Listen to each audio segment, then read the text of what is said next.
So today I am going to present an article called Patriarchy, Crime, and Justice by Meta Chesney Lind.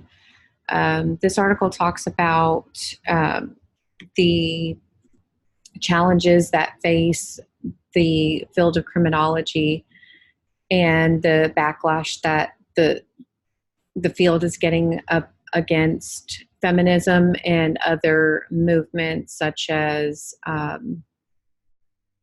racism and things of the sort. So feminist criminology in the 20th century challenged the nature of crime, deviance, and social control because it called attention to the repeated omissions of women in the criminal justice theory and research areas. Before we started changing towards the feminist path, it was a lot different for sexual assault, sexual abuses, sexual harassment, especially in the workplace. What really necessarily wasn't against the law to abuse your wife if, the cops were called in some way. So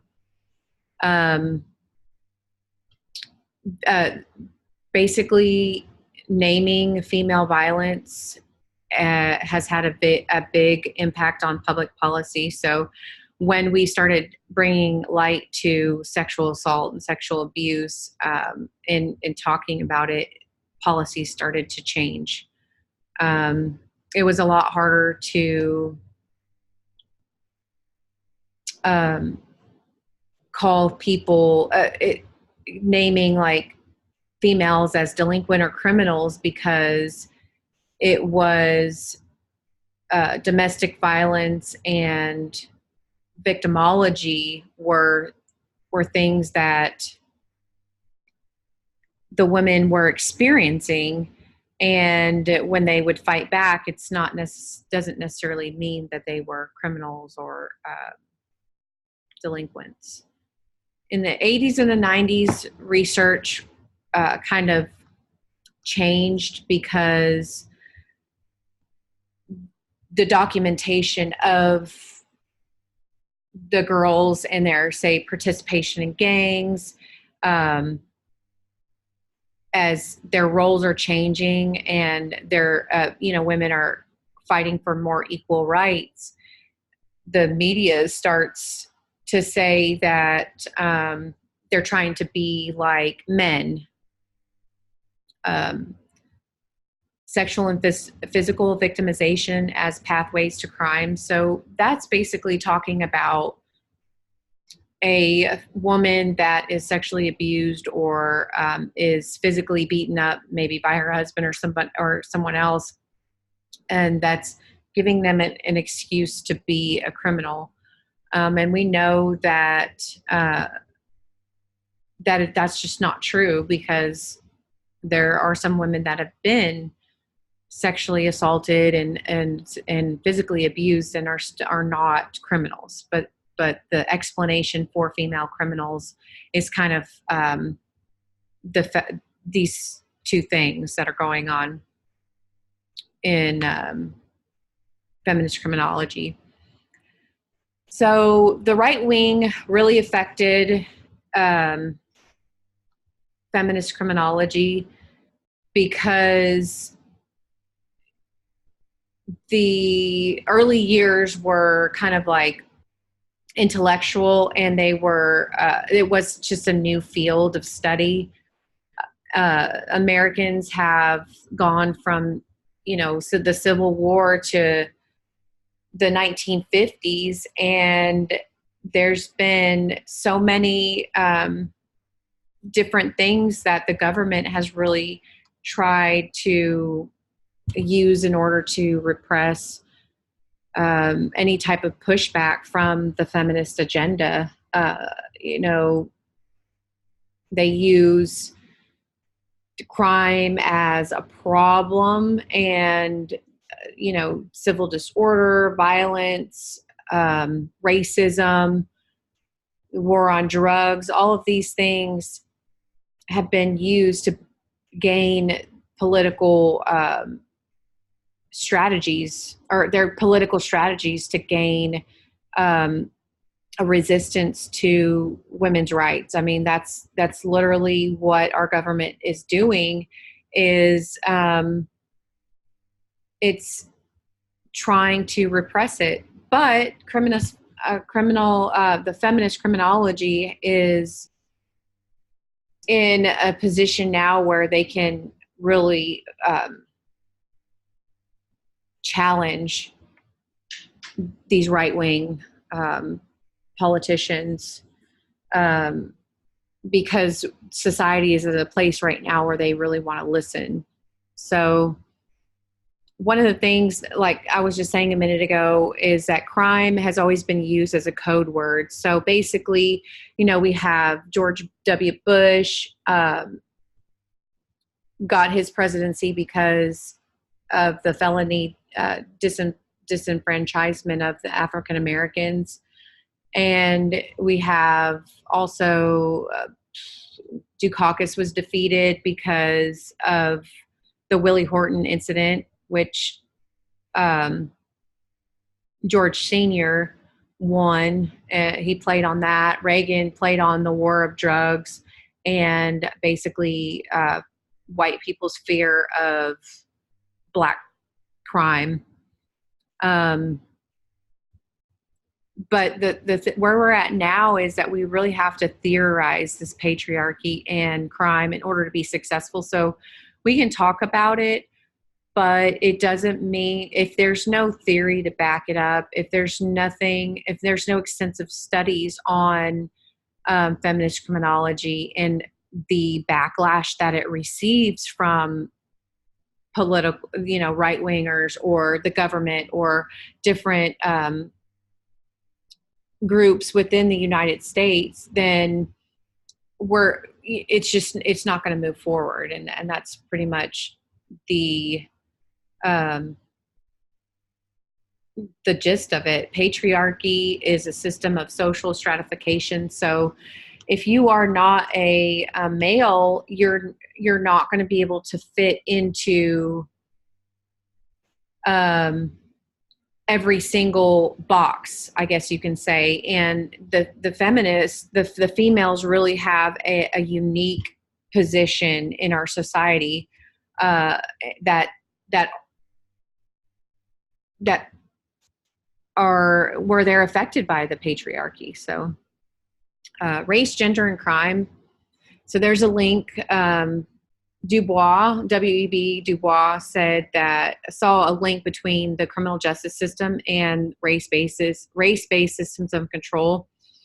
He noticed that most of the criminal justice system was focused on the African American males. So, after African Americans were free per se, they still had to abide by basic how the laws and customs of the local areas were really not the things that changed. And a law can change overall, but that doesn't change the climate, and it doesn't change how small towns and rural areas implement that.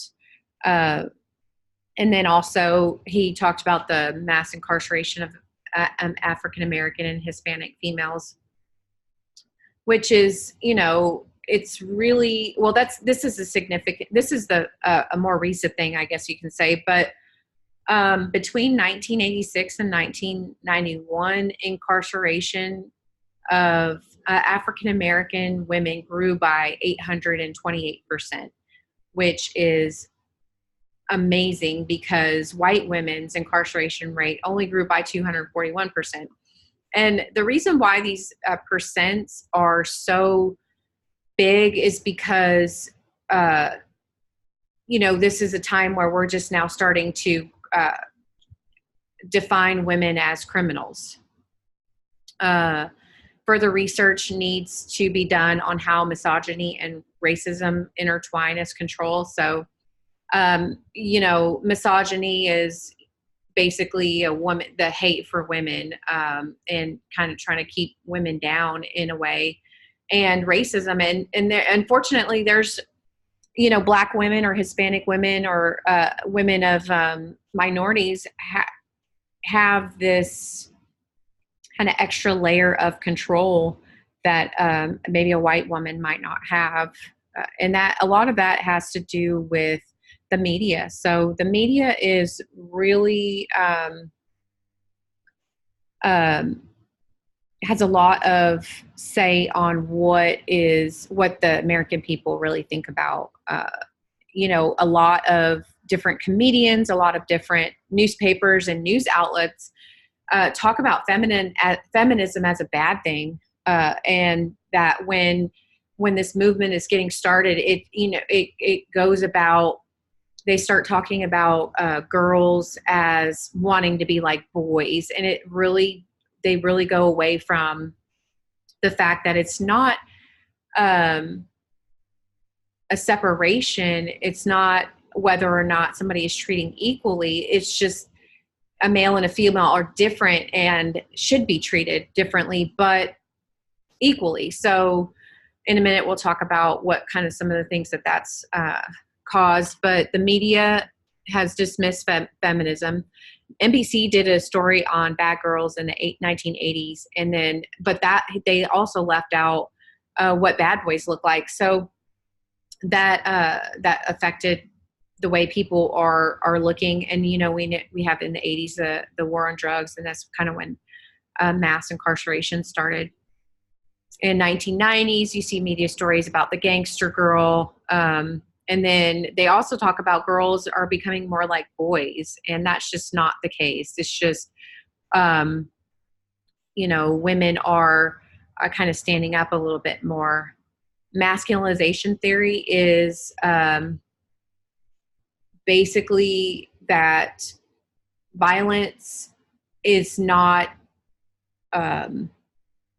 owned by one of the genders. So, a male isn't the only owner of a violent crime. A woman can commit a violent crime as well, but it also assumes that women are commit violence for the same reasons that men commit violence. So a woman might commit violence in order to protect herself against a male who is maybe trying to rape her, or she's standing up for herself because she's getting abused. But a man might commit violence for different reasons. Feminism encourages women to be like men or equals in crime, and that's also has a negative impact on the actual movement.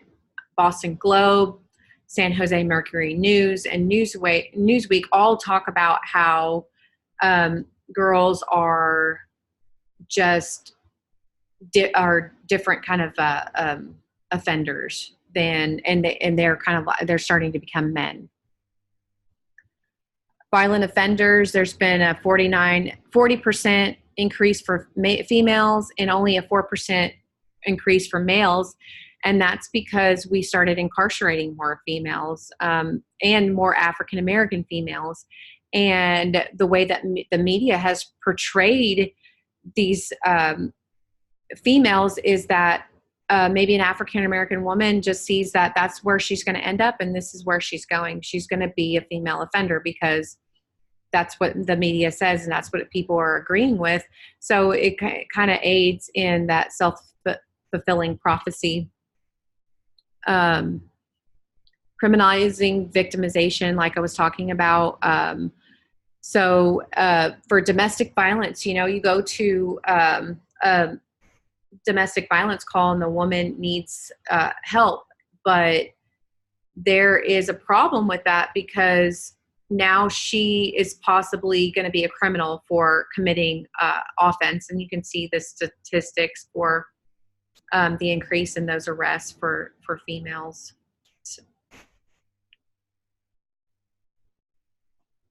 This kind of exactly what I was talking about. Women fight back to get attention. That's kind of what the other side is saying about women, and males are using this criminal justice system now, how the changes in it on, trying to get them in trouble to keep them from reporting some of these crimes. Uh, Vengeful equity is when a woman is incarcerated, there are they're treated differently incarcerated. So they say, well, you're a woman and you said you wanted to be treated equally, so you can get outside or you can have this baby and while you're incarcerated, and they'll chain the women to the bed, or they won't protect them in certain areas because they say that the women wants to be like men. And the reason why this is because there's such an increase in women in prison now, and that's changed because we've moved away from rehabilitation. And that vengeful equity ignores that women have different things going on. Like I said, they have babies in prison now. They're expected to obey every rule there is, where in male prisons that's just not the case. When a woman is in jail, it's already geared towards males, so they're kind of evaluated on risk classification and interventions that are available to them based on what has been offered to a man, and they're not tailored to women. This is a really good quote by Jane Addams, and basically it says that we basically failed because all we do now is collect information and talk to people. We teach people, but we don't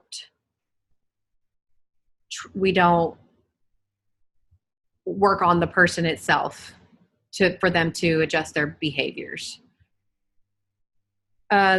Some concluding thoughts.